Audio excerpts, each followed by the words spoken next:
I said at the start of the last lecture that after the episodes that I will be discussing then, the Cave of Montesinos and Master Peter's Puppet Show, three significant new developments take place in the Quixote. I want to go over them again. The first is that Don Quixote will sometimes not be the center of the action, which will focus instead on Sancho. The second is that both protagonists become objects of amusement for aristocratic, frivolous characters that have read part one and want them to behave according to it. The third is that Don Quixote and Sancho will be surrounded by many more characters than before.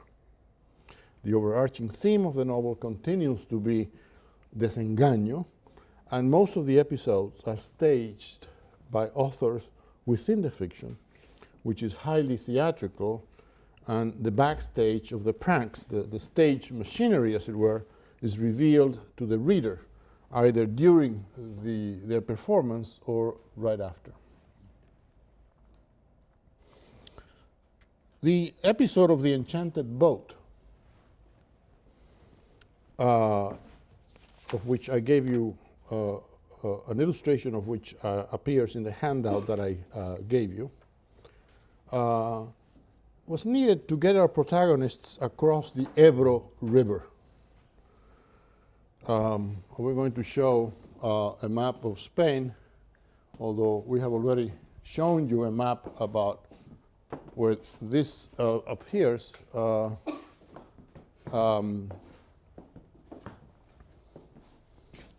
We have to get them across the Ebro River. I forgot my pointer today, but you can see the Ebro right there.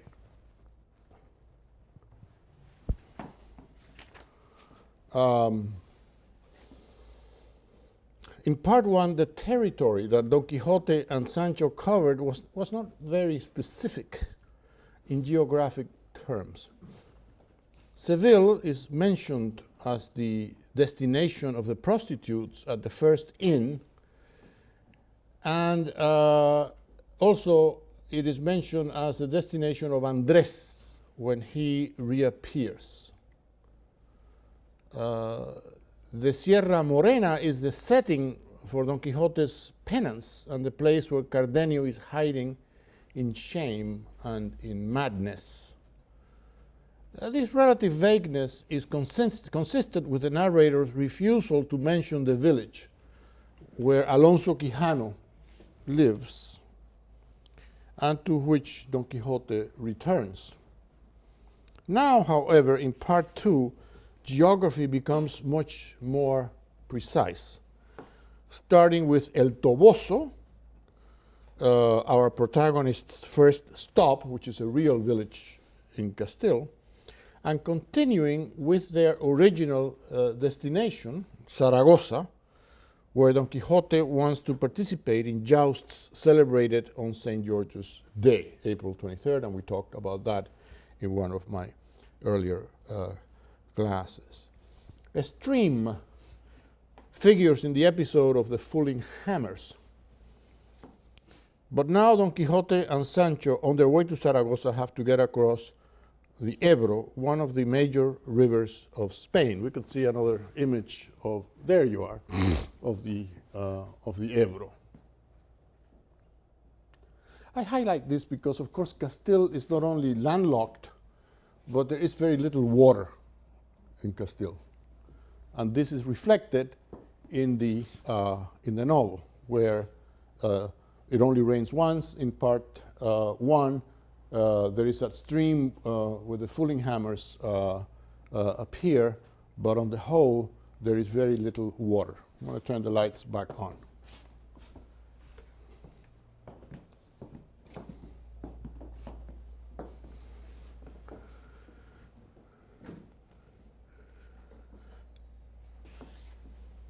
So the second part adds geographic concreteness to its realistic portrayal of Spanish life.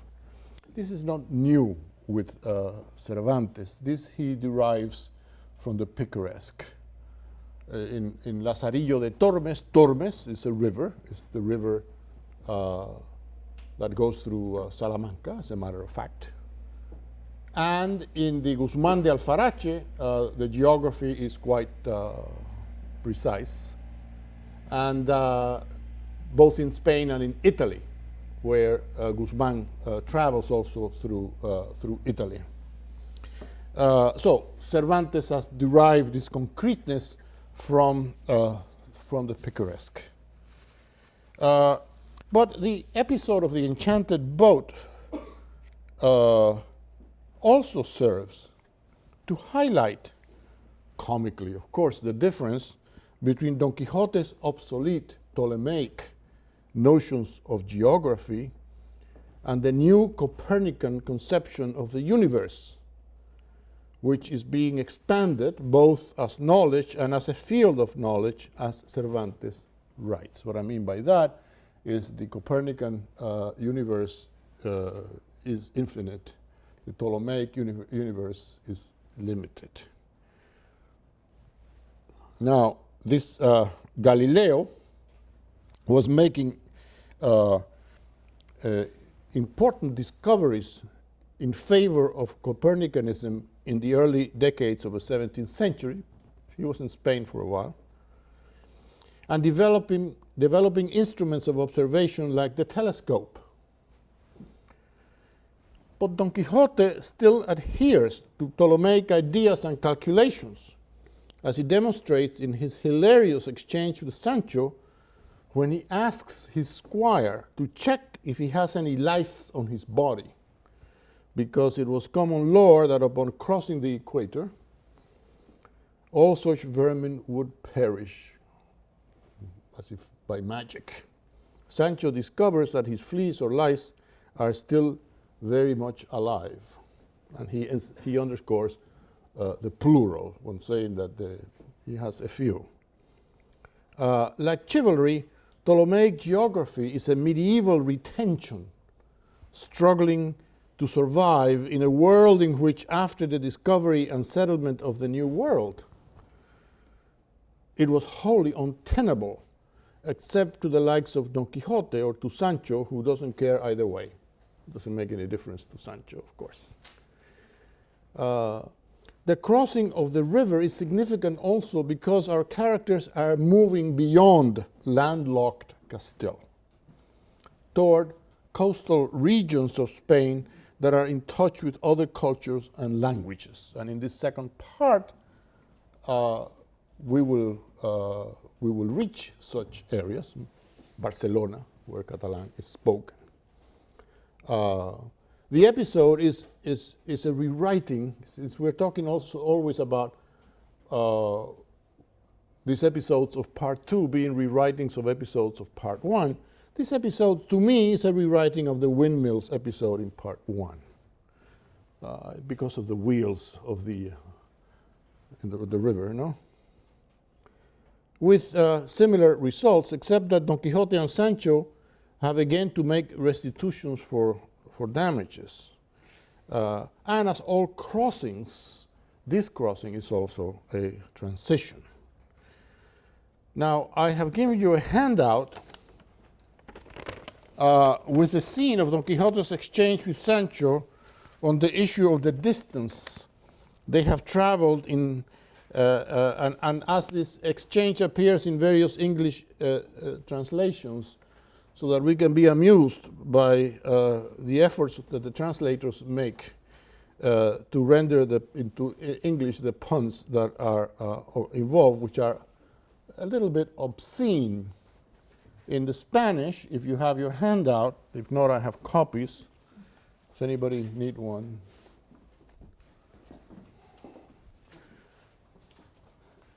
After Sancho wonders how much they have traveled, he said, "Mucho," replicó Don Quijote, porque de 360 grados que contiene el globo del agua y de la tierra, según el cómputo de Ptolomeo, que fue el mayor cosmógrafo que se sabe, la mitad habremos caminado, llegando a la línea que he dicho.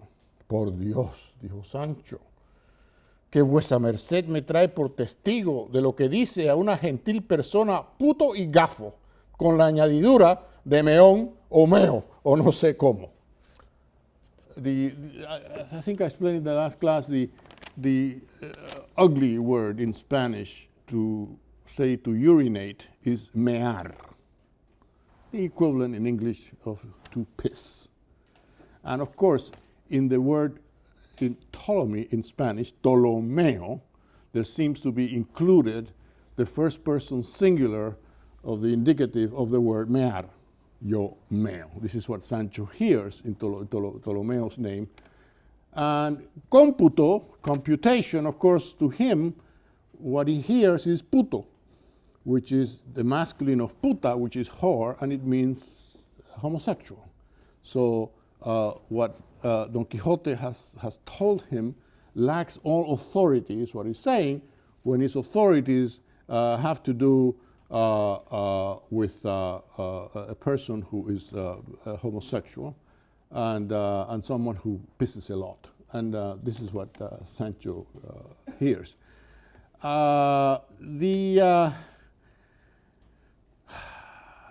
The efforts by our translator, by Jarvis, is not very good. By the Lord, quoth Sancho, your worship has brought a very pretty fellow, that same told me, how do you call him, with his amputation to vouch the truth of what you say. He's trying to get computation and amputation to try to get the pun. It's not very funny. It's not very good.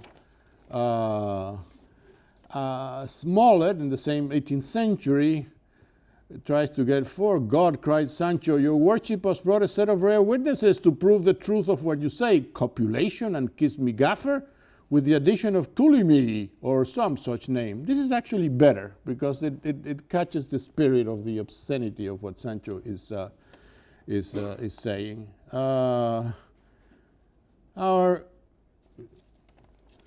own Rutherford from Oxford University, good God, said Sancho, that's a fine character you've dredged up as a witness with his sexy butts and his tomfoolery, and what's more, a great pornographer or whatever it was you said. These are all efforts. The point is that, of course, Cervantes is making fun of the whole Ptolemaic system, which by this time is obsolete, but Don Quixote, of course, is invoking it as his authority to tell where it is that they're going as they ride on the boat. You can amuse yourselves in trying your hand at translating that pun if you want. Now, when Don Quixote and Sancho arrive at the house of the Duke and Duchess, they enter a realm of games and frivolity that they have not known before. These are irresponsible aristocrats that belong to the leisure class. In fact, the house in which the action takes place is not even their regular house. It is a summer home for recreation. Don Quixote first meets the Duchess, who is out falcon hunting, all decked out for the occasion and surrounded by an entourage. This business of hunting with falcons was very ceremonial. People just went out and with servants and so forth, and the hawks were trained to catch the prey and so forth. There wasn't much real exercise involved. I think that the hawks did all the work. But this is part of the recreation of these aristocrats. The Duke and Duchess are devoted to pleasure, one of which is obviously reading, for they know part one of the Quixote quite well. They are idle readers, like the one Cervantes addressed at the beginning of part one, and I underline idle in this description. Don Quixote and Sancho are like toys to the Duke and Duchess, or better, they are like literary characters, which in fact, that's exactly what they are. Everything in their home, I mean, Don Quixote and Sancho are sort of falling on their hands of these people who are great readers of part one, and wow, here we have the real Don Quixote, real quote-unquote Don Quixote and Sancho at our own home. And so they try to make the best of it. Everything in the Duke and Duchess's home is like fiction, except that fiction can be harsh and cruel. What their fiction proves, the truth of their fiction is that reality too is like fiction, and that both reality and fiction can hurt. Actually, what appears here is that reality is always reality plus the props to create the fiction. It's not reality by itself, but reality improved by or changed by the props. This is the harshness of desengaño. Not only that being deluded can be hurtful, and to be undeluded also can be hurtful, but that the physical process may indeed involve injury. Peter E. Russell, a distinguished British Hispanist, says, quote, "The Duke and Duchess are remarkably unfeeling aristocratic pranksters. Some of their jokes involve causing physical harm to their two guests."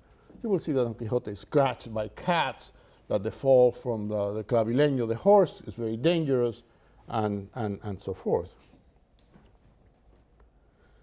He adds, Russell, social satire directed at various levels of society is more prominent in these chapters than anywhere else in the book. And this is true. Social satire is very, very important in these chapters of the book. In addition, and this is a detail that I hope you pick up when you get to this part if you haven't gotten there yet, the Duke and Duchess's expensive pleasures are underwritten by the peasant whose son does not want to marry Dueña Rodriguez's daughter, which is the reason why no pressure is put on him by his master. Remember, there is this conflict, another one of these conflicts among young people. This young man has promised to marry Dueña Rodriguez's daughter because he has impregnated her and so forth. And she complains that no pressure is brought upon this young man because his father, who's a poor peasant within the realm controlled by the Duke and Duchess, lends them money at very opportune moments. That is when the Duke and Duchess are in dire economic straits. This is a very significant detail. These are not only idle upper classes, but upper classes in hoc that finance their high living with loans. Since you are readers of Eliot's Imperial Spain, you will no doubt see that it is easy to draw an analogy between the behavior of these aristocrats and the policies of the Spanish crown, which lives off the shipments of precious metals from the New World and loans from the Fuggers, the German bankers who finance the expensive pleasures of the Habsburgs at their court, the building of the Palace of the Retiro that you may still see in Madrid. Velázquez paints these Habsburgs hunting and engaging in these kinds of pleasures too. All of that was, or most of that was underwritten by loans from German bankers. So this is all part of the political side of the 1615 Quixote, which I mentioned before is the first political novel, is social satire, which may involve a political dimension. In this context, Sancho's social aspirations do not appear that outlandish, in the sense that Cervantes is showing that the social order and its hierarchies is crumbling when the upper classes are so corrupt. And as is evident in that a mere peasant, is supporting these aristocrats in their activities. So this is a kind of a topsy-turvy world the social world which bespeaks of erosion and of crumbling of this social order. And what Cervantes is dramatizing here is that a new order is in the making, in which class mobility may very well be possible, class mobility up or down. We see characters like the steward in this household of the Duke and Duchess, who has enormous power over his masters. And we see Sancho, of course, elevated, even if it is fictional, to governor of his island, finally. So this whole, the second part of the Quixote reveals, as I say, a social order that is not as stable as it used to be, that is sort of shaking. And he's giving us very precise, Cervantes is giving us very precise financial details about this, through this satire. The kind of financial detail that you expect to find only in 19th century novels, such as Balzac's novel, in which, of course, the financial dealings of the characters play a very important role. But here, already in Cervantes, we have these details, such as the fact that the Duke gets loans from this peasant. Fiction, as performed at the Duke's house, is mirthful and playful, but also cruel and uncaring, as I said. Fiction is also ephemeral and insubstantial, like the props that hold it up. With the Duke and Duchess, Don Quixote and Sancho temporarily realize their dreams. Don Quixote is treated like a great knight, and Sancho is finally made governor of an island. When Don Quixote enters into the Duke's palatial summer home, they have prompted already their help so that they treat Don Quixote as a great personage and have all kinds of things ready for his comfort. But these fabrications quickly disappear. It is again desengaño. The truth of fiction is that it illuminates the fictional quality of real life, or the ephemeral quality of real life, if you want. An American Hispanist, Ruth L. Safar, let me put her name.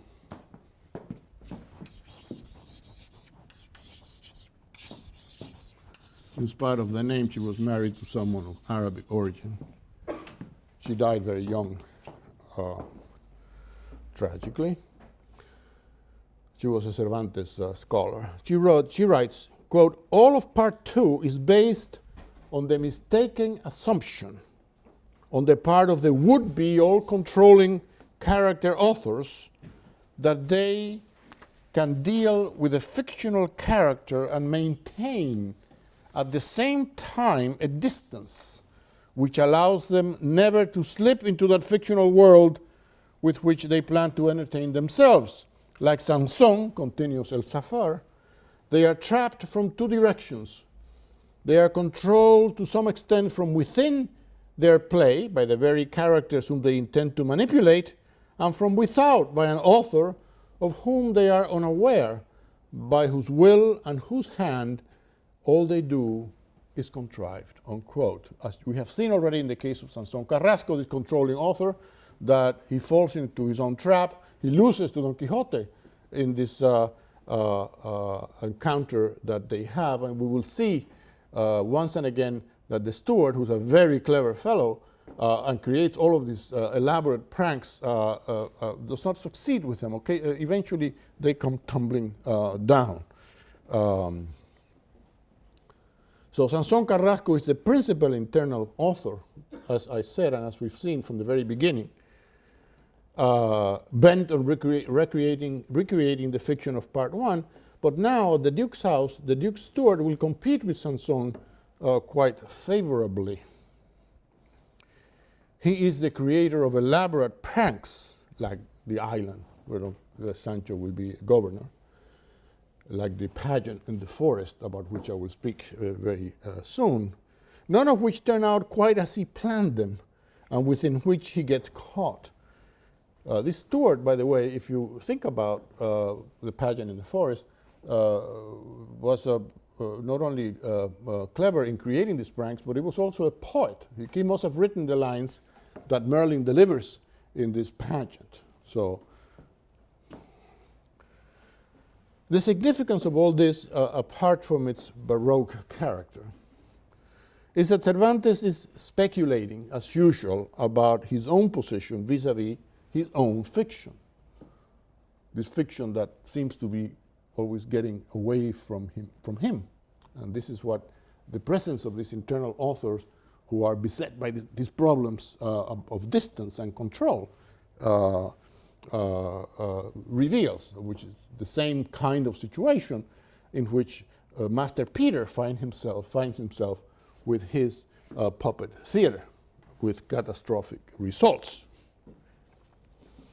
So then one of the early events that occur at the Duke and Duchess's house is, I'm sure you noticed, is the debate Don Quixote has with the ecclesiastic. This is a criticism of the church, not of religion, and may also be a commentary on Spanish politics and the role that the clergy is allowed to play in them. So we have again another instance here of this social and political criticism that appears in the novel.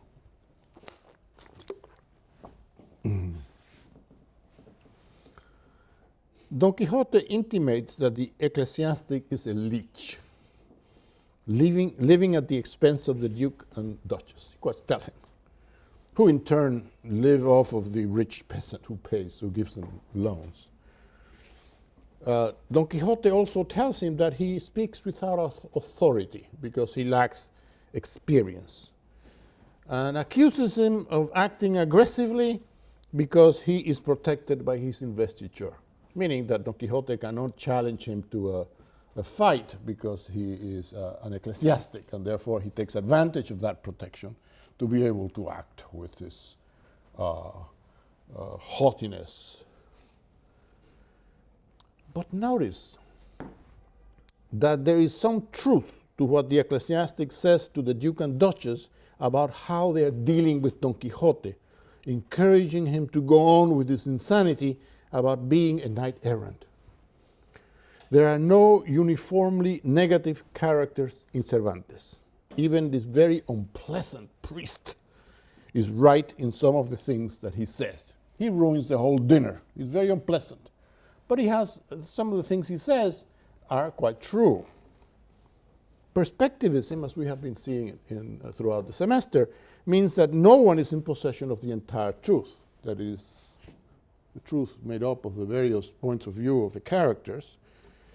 And that the truth may be spoken by the most unlikely people, even people who are not very pleasant.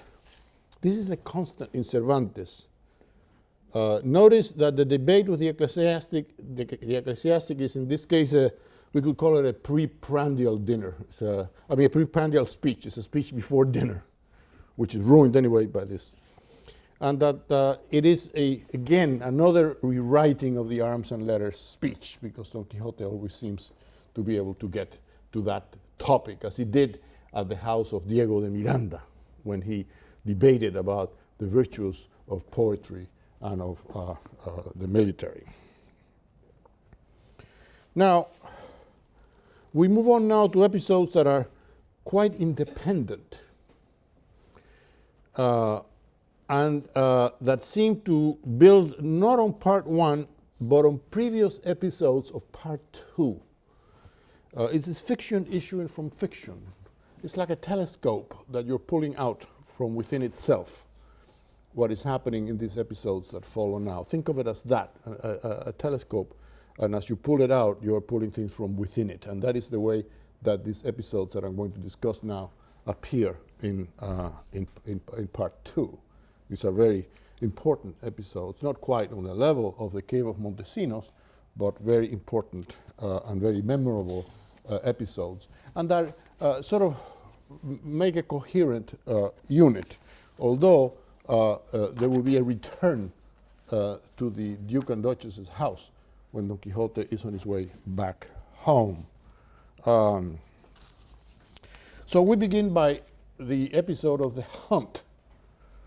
And we have here again this effect of the receding sequences. The episode of the hunt and the elaborate pageant in the forest are games within games, plays within plays. What is the hunt? The hunt is a mock war. Aristocrats no longer participate in wars, as we have been seeing all along, so they now engage in mock wars, specifically in hunting. We saw that both Don Quixote and Don Diego de Miranda are hunters. The hunting of the boar involves strategies that are akin to those of a battle, demanding horsemanship, as well as the playing of drums and various horns and trumpets. Much of the ceremonial aspects of war are reproduced in hunting. War has become a sport. And sports, modern sports too, are mock wars. Think for a moment of American football, which is the metaphor of war is very crass in American football. I invade your territory, whereas the other team defends its territory. And so there is a dividing line which is like the frontier between these two countries at war. And all of the terminology is derived from the military. All of this, what I call back and forth sports, you know, hockey, soccer, football, lacrosse, are back and forth because you stand there and they go back and forth, are a crass metaphor for war. If a Martian got off his spaceship and you took him to a football game, the Martian would be able to understand very soon what is going on. Not so with baseball, by the way. But in baseball, the war metaphor is very elaborate. You run around the bases in a circle to come back home, like Ulysses and all of that. But that, yes. This is not just the defense of baseball, because as you know, I've written quite a bit on baseball and played the game a lot. But it is simply the truth. These other sports that I've mentioned, and hunting, of course, are crass metaphors for war. In baseball, the metaphor is baroque, actually. It's that convoluted and distant. But the outcome, of course, of sports contests are like wars. I think it's tomorrow. The New York Yankees, who have just won the World Series last night, are going to be paraded down the streets of New York with ticker tapes, and it's as if they had been returning heroes like those in Rome who came back and built arches and so forth. So much for sports. But I want to underline the fact that hunting has become a sport, and this is what these aristocrats are engaged in. Sancho, of course, runs up the tree, scared by this boar, which these are dangerous animals with the long tusks like this and all of that. Now, as in Camacho's wedding, notice the transition.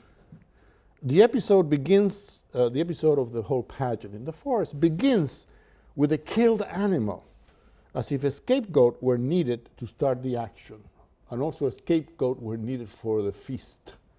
Feast ceremonies and parties seem to demand a scapegoat of some sort. It doesn't have to be a goat, of course. It can be a turkey in Thanksgiving and so forth, or it could be a pig in many celebrations. But it seems to be an atavistic need of the human race to have these scapegoats there have been recent instances in Spain. I have seen it discussed in the newspapers, where new traditions of this kind have emerged, and towns have the practice that when they have their big feast, they take a goat up on the church steeple and throw him off and kill him that way. Gross. But what I'm underlining is that the killing of this boar here has sort of an atavistic, ritualistic air to it. So, now this pageant in the forest is one of the most baroque episodes in the whole of the Quixote. The episode gathers elements of the cave of Montesinos and the wagon of the Parliament of Death. It is a kind of synthesis of both. This is what I meant by episodes that are derived from episodes like a telescope that you open like that. But it is also a version, or more accurately, a perversion of a certain moment in Dante's Purgatorio. And I gave you a handout in the previous class with with a fragment of Purgatorio 29. Because these episodes here, as I will describe in some detail, are a takeoff, a parody of these episodes in the Divine Comedy, no less. I told you that now Cervantes' sources are not just the romances of chivalry, but Ovid, Virgil, Homer, and Dante. Now, in Dante's Commedia, this is a moment of anagnorisis, of discovery, of self-discovery for the pilgrim. The pilgrim poet is left by Virgil, who has guided him up to this point, and who will not be able to enter paradise because he's a pagan. So he is left, the pilgrim is left on his own to meet Beatrice.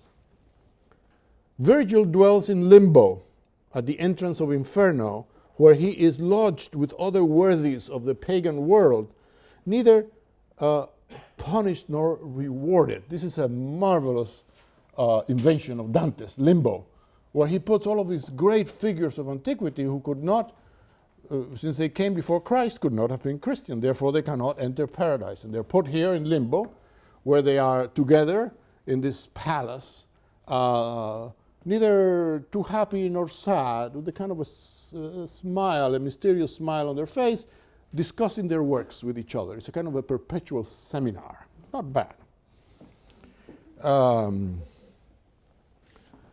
Now, so that's where Virgil dwells, and he left to accompany the pilgrim all the way up, but not quite into paradise. Of course, the whole object of the journey was to find Beatrice. The pilgrim moves on to the end of Purgatorio to be met by Beatrice. I will get to the solemn the solemn procession that meets him, and on which the one in Cervantes is based.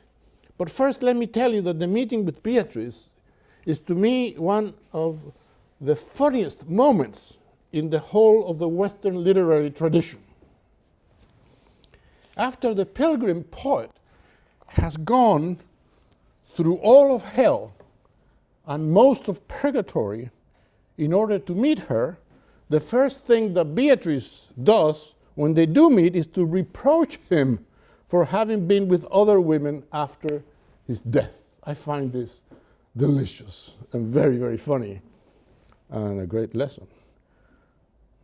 No good deed shall go unpunished.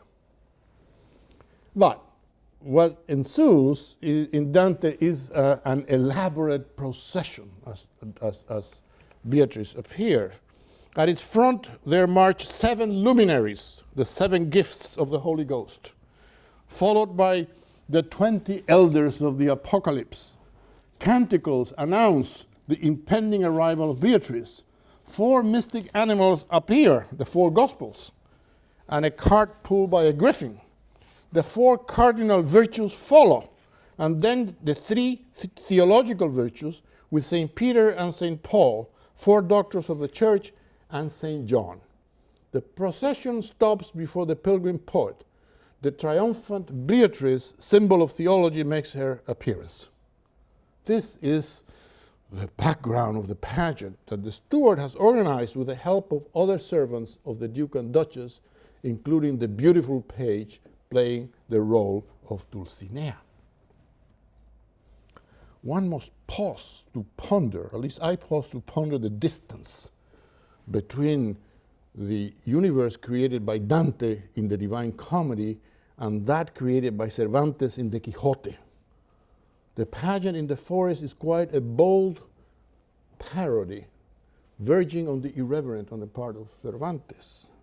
What makes the difference between Dante's and Cervantes' worlds? This is what we must ask ourselves at this point. The progressive, in my view, is the progressive crumbling of the certainties of the medieval world, the cosmology grounded on the Ptolemaic system that has been shattered by the discovery of the New World and the Copernican Revolution, the Protestant Reformation and the schism in the Christian Church, the minutely ordered symbolic universe of Christian doctrine apparent in medieval cathedrals and in the Divine Comedy is no longer available. The fusion of Neoplatonic love and its courtly derivatives, which could coalesce in the figure of Beatrice, uniting worldly love with divine love and faith, has been torn asunder, so that what Don Quixote finds in this brilliant scene is not a Beatrice, but a transvestite Dulcinea. A transvestite Dulcinea, no less, who reveals to him perhaps the depths of his madness and the true nature of his desire. Javier Herrero, whom I have quoted many times in the course of the semester, says the following: "It is a remarkable twist of Cervantes' irony that the incarnated Dulcinea is a lie of the Duke's built on a previous lie of Sancho. To top it all, Dulcinea is really a man, a page of the Duke's that the steward has selected to play this role because of his beauty. Such is the ontological status of the earthly Dulcinea, a labyrinth of lies built upon lies, of contradictory appearances," unquote. Think about this. Think about the difference between Beatrice and this Dulcinea. I mean, it's a huge difference, I mean, between the sublime image of Beatrice, who incarnates theology in the Divine Comedy, and this hilarious figure of a duke, of the Duke's page, who's very beautiful, playing the role of Dulcinea. This is the evolution of the evolution of the ideal woman from Dante to Cervantes, which goes through Laura in Petrarch, Isabel Freire in Garcilaso, and all of this, winds up in this brilliant figure of the transvestite Dulcinea that we have here in this pageant in the forest. I mean, this is where Cervantes reaches levels of penetration into the evolution of the Western mind that is really that are really uncanny, and where we have not really gone much beyond. Now, the pageant in the forest is bristling with baroque elements. It is the most baroque scene in the entire novel. First, it takes place in a chiaroscuro atmosphere, and I've explained what chiaroscuro is, as we shall see, a darkness that is half illuminated by torches. It is a fabrication, a construction, an assemblage of disparate elements, theatrical, self-conscious, humorous. It is play, and it is a play.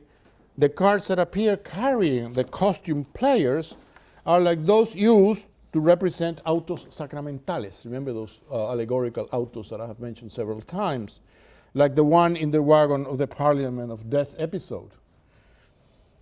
As in much of the second part, these are complicated burlas, pranks, based on literary allusions, like the Cave of Montesinos episode, which drew from the classical tradition and the romances of chivalry. Remember the descent to Hades in Homer and Virgil, and one in the romances of chivalry. Here in this pageant in the forest, we have, as in the cave, literary figures like Merlin and the devils representing themselves. That is, you think that a literary figure represents presumably a real person, but here these are literary figures who are representing literary figures. There are several layers of fictionality here. It is literally a Dantesque world with clear allusions, as I've mentioned, to Purgatorio 28, 29, and 30. Baroque art is, we call it in Spanish, efectista. It aims at generating reactions on the audience because of its outrageous dimensions or its exaggerated qualities. That's the essence of the Baroque. The reader is treated to the effects of this art and shown its effects on the spectators and participants, like Sancho who faints. And also its effects even on those who are responsible for the whole charade. They are caught within their own fiction, the Duke and Duchess, and are scared. The most jarring effect in this episode is caused by sound. And if we turn to pages 695, 696, I'm going to read a passage that begins in the last paragraph. With these and the like entertaining discourses, they left the tent and went into the wood to visit the toils and nets. This was in the world of the hunt. The day was soon spent, and night came on not so clear nor so calm as the season of the year, which was the midst of summer, required, but a kind of clair obscure, chiaroscuro, this is what Jarvis is trying to get at, which contributed very much to help forward the Duke and Duchess's design. Now, night coming on, soon after the twilight, on a sudden the wood seemed on fire from all the four quarters, and presently were heard on all sides an infinite number of cornets and other instruments of war, as if a great body of horse was passing through the wood. The blaze of the fire and the sound of the warlike instruments almost blinded and stunned the eyes and ears of the bystanders, and even of all that were in the wood. Presently were heard infinite lilies, which is a sound that the Moors made when they are just going to battle. Trumpets and clarions sounded, drums beat, fifes played, and almost all at once, so fast and without intermission, that he must have had no sense who had not lost it at the confused din of so many instruments, unquote. The son confuso, confused sound, causes pasmo, that is astonishment, suspenso, suspense, admiración, admiration, and espanto, fright. I'm quoting words from the original. The key here is the shrill, this harmony. The sounds are ronco, hoarse, and espantoso, frightening. The voice is horrísona, horrible. The devil is sounding a desaforado cuerno, an outrageous horn. There are visual effects too. The devils are ugly, dos feos demonios. And Merlin as the figure of death is terrifying. This whole scene is cast in this clash of sounds and sights artificially created for effect. Even in the translation that I've just read, you can hear that Cervantes has created this effect also stylistically, with harsh sounding words and onomatopoeias. That is, these words that sound like what they represent. Now, in addition to all of this Baroque atmosphere, Dulcinea is a transvestite. I get back to that. Dulcinea is a man disguised as a beautiful woman. More precisely, a beautiful young man disguised as a beautiful young woman. It is underlined that the page is beautiful. This is the most outrageous of the transformations that Dulcinea undergoes, even worse than her appearing as a peasant wench smelling of garlic. It makes her femininity something artificial that can be forged with the proper disguise. The transvestite is a common Baroque figure in Spanish literature, because in the Baroque, even gender can be constructed, fabricated. From the ideal beauty drawn from the Neoplatonic and the courtly love tradition from which Don Quixote invents Dulcinea, to the grotesque peasant of Sancho's lie, to this Baroque construction, there is an increase in the level of fabrication, of artificiality. I guess we do invent the objects of our desire. This is what the novel keeps telling us. Got to be careful you don't invent the object of your desire and it turns out to be a transvestite.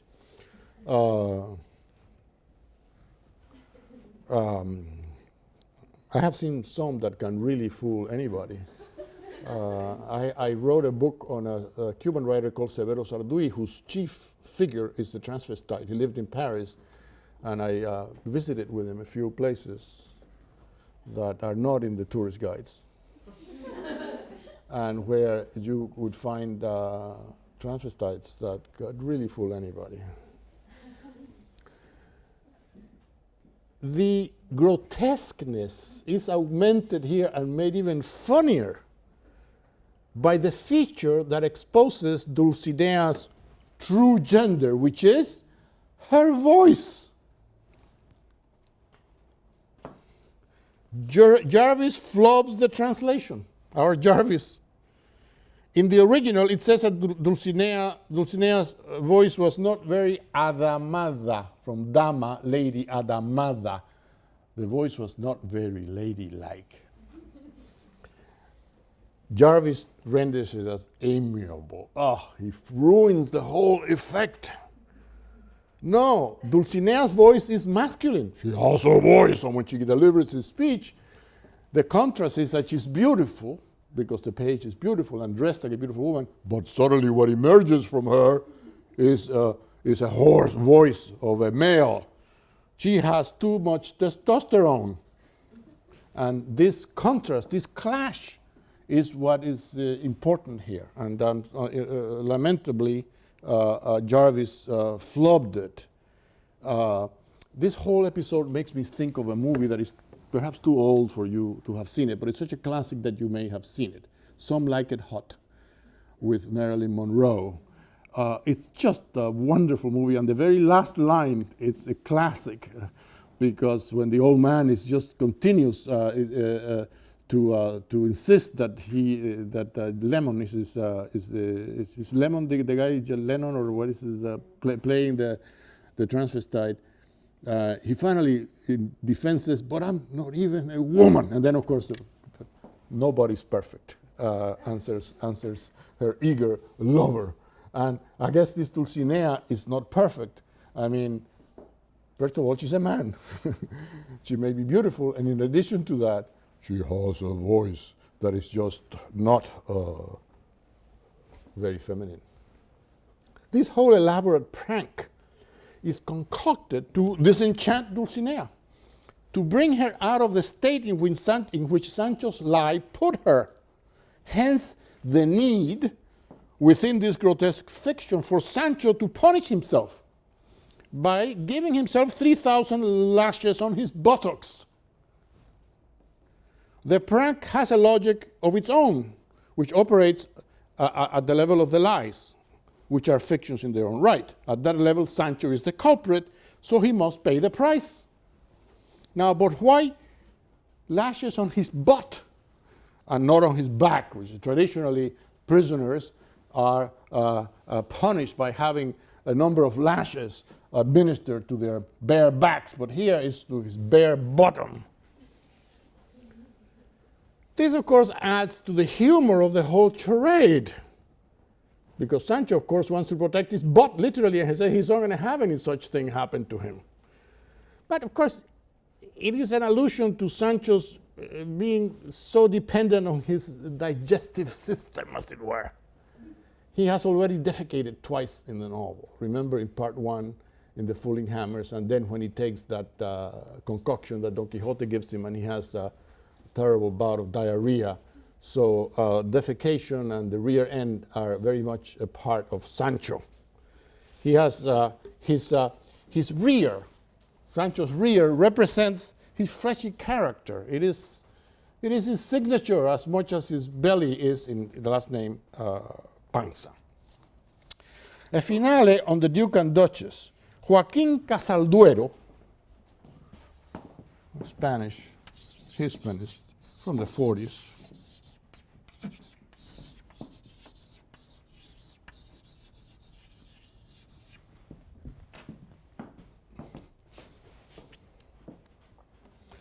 Says that at the Duke's house, Don Quixote feels for the first time like a real knight-errant.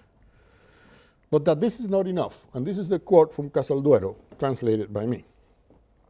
Man's inner reality seeks to be confirmed in society, which, when it gratifies the man of action, grants him a personality. But any social confirmation of what is spiritual is always a parody. Don Quixote, a spiritual man, sees his own image as a knight-errant, which he has heretofore always contemplated in the purity of action. It is an image of his external self, the honors, social status, the fame that society can grant a man of the spirit are nothing but a burlesque image of him, a distortion of his inner life, unquote. Casalduero posits that any manifestation of one's inner life in the world outside has necessarily to be burlesque, that it cannot match its essence in the purity of thought and desire. Perhaps Don Quixote is making this discovery as he is subject to pranks like those he suffers at the hands of the Duke and the Duchess and their minions. Now, I want to end with a few words about the pretended aunt, because you have written a paper to be turned in today in which, following Auerbach and Spitzer on the notion of the Cervantean, using that knowledge, you apply it to your reading of the pretended aunt and try to decide if it was written or not by Cervantes. This is a story that appeared in a bundle of manuscripts that included some of Cervantes' stories, like Rinconete and Cortadillo, but that are not, but it was not signed. And of course, the debate has raged over the centuries as to whether it was written by Cervantes or not. In favoring of considering the story to be Cervantes, I would say that Esperanza is an independent young woman who shapes her future by dint of her will and courage. She rebels and winds up married to a well-to-do young man.